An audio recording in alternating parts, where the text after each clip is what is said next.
right, so India just won the Champions Trophy. It is super exciting for the country as a whole. Everyone was celebrating, and there was firecrackers, and there was all kinds of pomp and show over the last few days. I think Sunday, especially in the evening, after the win, it was pretty phenomenal. But what if I tell you that, it's a facade for something that is much, much greater that's going on underneath? Now, hear me out. Hear out what my theory is, or what certain trends or certain patterns that I have been following and watching. And most of us are aware that the Indian stock market, out of the Indian stock market, 60 lakh crore rupees simply vanished. How many of you are aware of this? The pre-election times when it was being said ki hey, start investing in the stock market, and हमारे आते ही stock prices will increase. How many of you heard that? How many of you actually invested in the stock market? 60 lakh crores wiped out of the market. This is what's happening with the Indian stock market. ठीक है, okay, that could have been one of the cycles of the stock market. Cool. So Champions Trophy won, अगले 10 दिन अब इसका एक high point आएगा, everyone will feel good and hey India is doing great. इससे पहले I think last 2 months one of the things that was keeping the typical common man busy was the Kumbh Mela. All the media outlets, everyone was just talking about the Kumbh Mela. Then there was a small stint, another couple of days or maybe 2 to 3 weeks where the entire media attention started focusing on Samir Raina and the beer bicep story. So imagine, what if I tell you it's all a facade to keep you from actually asking the questions that you really need to ask your politicians. So 2 months of Kumbh Mela, then a couple of weeks of Samir Raina controversy, another couple of weeks with the Champions Trophy win. We'll be in that high point, in the happy vibe, all's well. Then I think another couple of weeks we will have the Australia tour. Then we will also have before the Australia tour we will have the IPL, shortly starting. That will keep everyone busy. That will keep everyone from asking the questions of where is this country headed, where is the economy headed, where is the GDP headed, while Mr. Modi is happily taking photographs in Vantara with the lions there, and camels and peacocks and rhinos and all kinds of animals. And then the Shera will come, then Diwali will come, and there goes the entire year 2025. It just, this is the trend that is emerging so far. But what about the jobs? What about the unemployment? Today we are the most populated youth in the world, and it is a shame what the youth is up to. How unfocused the youth are, how delusional the youth are.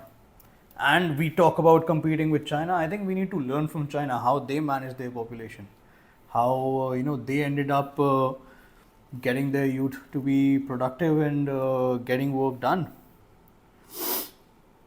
What about the jobs?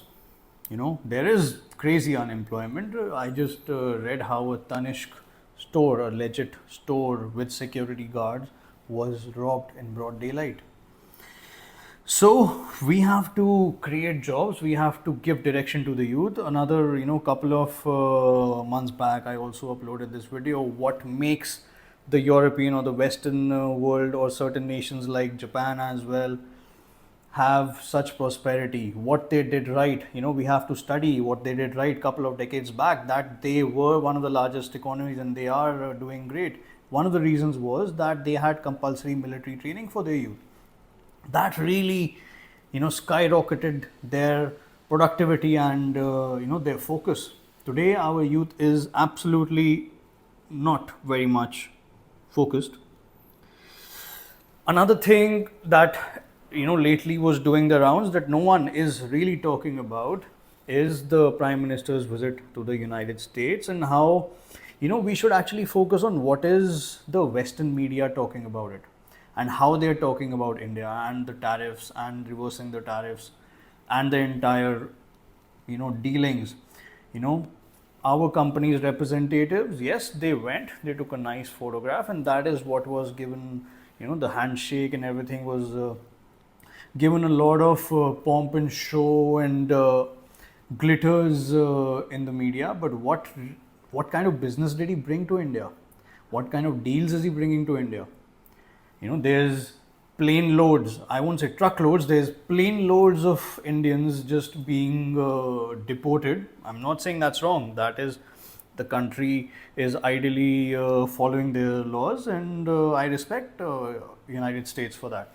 I think it is one of the greatest democracies. We should learn also from them how to be a democracy. A democracy is a place where the people can question. They can question their leaders. What kind of questions are we asking our leaders? Look at the situation of the river Ganga or the river Yamuna, and the state that it was in a decade back and the state it is in today. What's the difference? Yes, they did, bring in the Ram Mandir, and they did bring in the demonetization and whatever benefit there was to that. GST, what was the benefit of that? Yes, they did, execute the Article 370, but what was the benefit of Article 370 to the common man, the common, middle class person जो रोज काम पे जाता है, उसको क्या impact हो रहा है कि कश्मीर में 370? I am not saying it's not a win. It is a great win, but it was a couple of years back. What are we doing today? Where is the country headed today? Viksit Bharat 2047.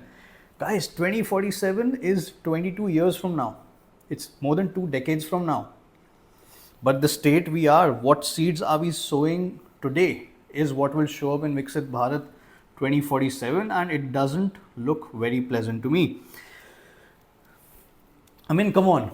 Trump, in the presence of Mr. Piyush, our representative who was right there, is talking about the deals and the tariffs, and it is just disgraceful, to me as an Indian, watching him, how he's talking about Indians and what Indians are doing in front of our representative there.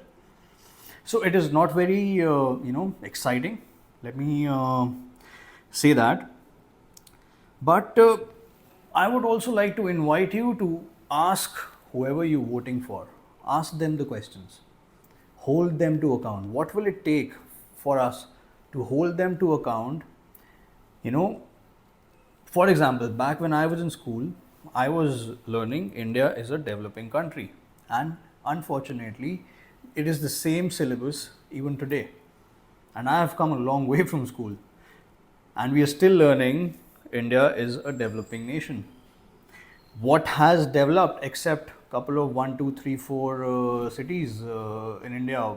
Look at the poverty line, look at the exchange rate from US dollar to the Indian rupee. It is time to really shake things up. It's time to question the ones in power. Another thing that I used to tell was we should learn from China. China से अगर हम सीखेंगे, हमें China हर bureaucrat को, we should send them at least for a month every year. Send them to Japan every year. Send them, 1 महीना जाओ, रह के आओ वहाँ पे, stay there, use the public transport system, use the drive there, buy groceries there, see how seamless everything is. Even if you don't know the language there, everything works. These were my 2 cents for today. You like this video. If you did not like this video, give it a thumbs down. If you think it made sense, share it with someone who you think can reach out to someone who can make an impact. And thanks for watching. Bye.